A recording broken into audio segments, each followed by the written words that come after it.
So this is my first time being up on stage. So I ask you to be sweet, I can see you are already. I'm now going to look at my notes.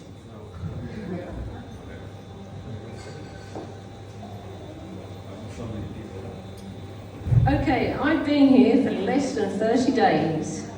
I drove here from Portugal.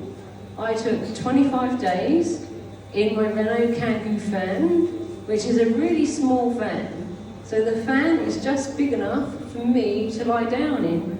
So when I went to look at vans, I started lying down in all the vans. And Portugal is a very male-dominated country. So all the men was looking at me, and all they could say was, like, what? Pourquoi? Pourquoi? Pourquoi? And I was just looking at them and I was just like, demain, which means bed, sleep. And they were just, this woman's crazy, but we're going to take her money. So I bought a van, the first van that I could lie down in, and a Kangoo, and I loved it. So I took 25 days because I realised that Spain is a massive country. You know, I'm from England, so I just did not realise how bloody big Spain is. It took 5 days to cross Spain, and I was driving 400 kilometres a day.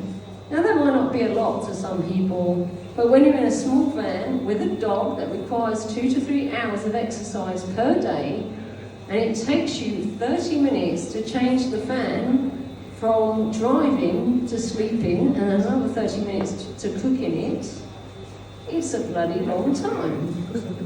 So I realised that it was really tiring and I just couldn't keep doing it. So a 20-day trip turned into a 25-day trip.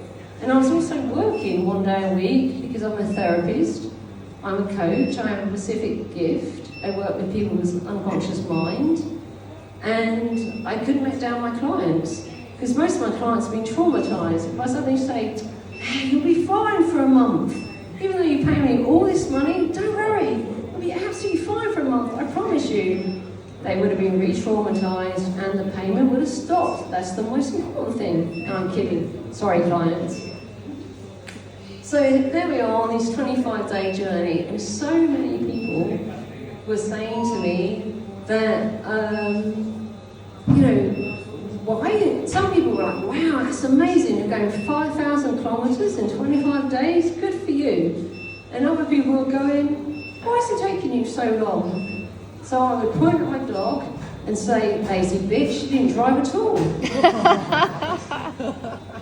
And then I look at them and I'll say, you know, I really thought she would pass her driving test this time, but I'm sure she failed it on purpose. Because all she wants to do is look out the window and just enjoy the view all the time. Well, that one bombed. So there was a time that I parked in a city and I didn't realise when I woke up, but I was actually right beside a beach in this city, a beautiful city in Croatia. And I just felt that there was people around the vans. The first time, and it was 5 o'clock in the morning, so I was getting a ferry, that there's people hanging around outside my van, and I was thinking, oh, what's wrong? Should I jump out of there in my pyjamas? I was like, no, that's not an intelligent idea. So I got dressed and I jumped out of the van, and I realised that behind me there's a building site, and all the people standing outside the van were builders, and they were waiting for their boss to arrive. And because I was in a much nicer van than they were, they just assumed I was their boss. So I thought to myself, I built my own house in Portugal. I might be small, but I'm mighty. I'm like Mighty Mouse. And I thought, I know, I'm going to jump out of the van with a power sword in my hand, and it's battery operated, so I can even have it running. And I thought, no, just behave yourself. So I got out of the van, and I looked at these guys, and half of them was really disappointed that I wasn't their boss, and half of them were just bloody curious. And also I could see on their faces they was all completely relieved.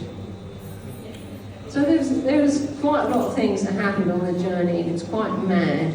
And I came here for a specific reason that I'm not actually going to say. But let's say I arrived in very chaotic energy. I was meant to be taking a job, And I arrived at this place where the job was, and they were really mental. And I should know, since I'm a qualified psychologist. And I know that I'm sane because I have a qualification that tells me. And when you train to be a psychologist, you really notice that the sane people are the people that know they're mad. Let me say that again. The sane people of this world are the people that know they're mad. You meet somebody and they say they're not mad, run to the hills, because they are definitely crazy. So I'll tell you a brief story, if I may, about working in the psychiatric unit. So I'm Irish, and when you're Irish, you say what you feel, you say what you think, and you say it straight away. You don't hold back. So it took me a long time living in England to realise that that is not the thing to do. So there I am in a doctor's meeting, and everyone's been called in to this meeting. And I'm sitting there and I'm thinking, what's the problem? What's going on? And suddenly I notice that this woman is holding her arm. And the head doctor is talking about something, and I'm kind of listening. And then he says that this woman had been bitten by one of the children.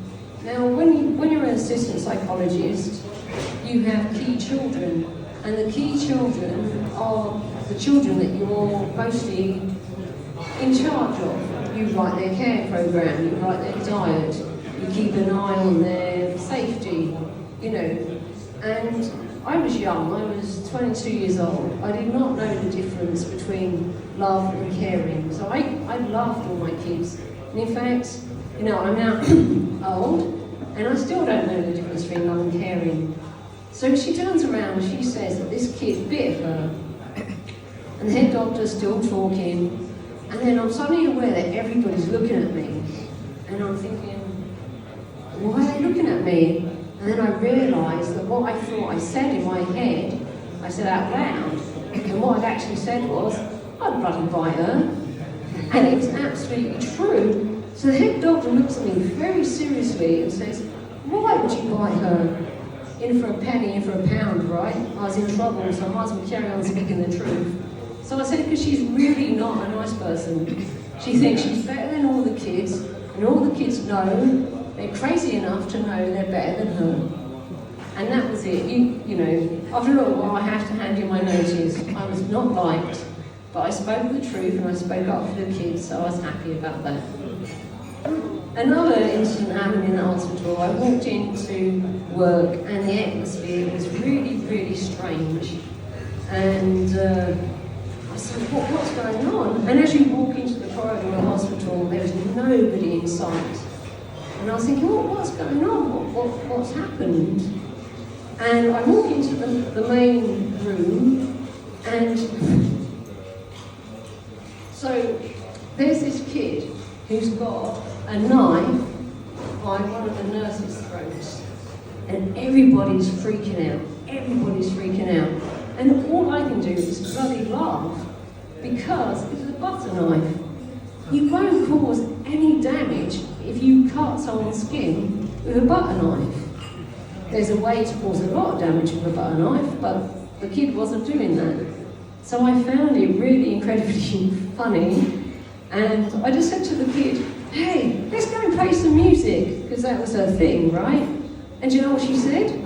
Yeah, she just dropped the knife and followed me. And everyone had been in this room for over an hour. Like, that's mental.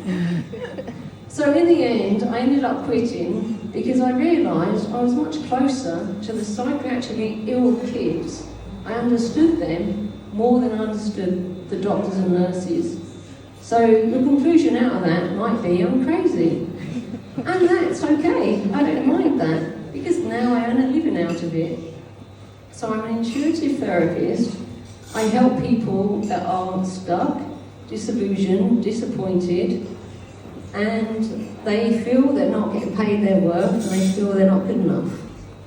Most women in this room has been in that place, right?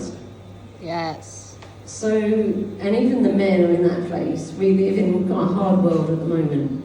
So that's what I do for a living. So if you want to speak to me, it'd be great to speak to you. I hope you enjoyed what I had to say. Thank you very much. Bye.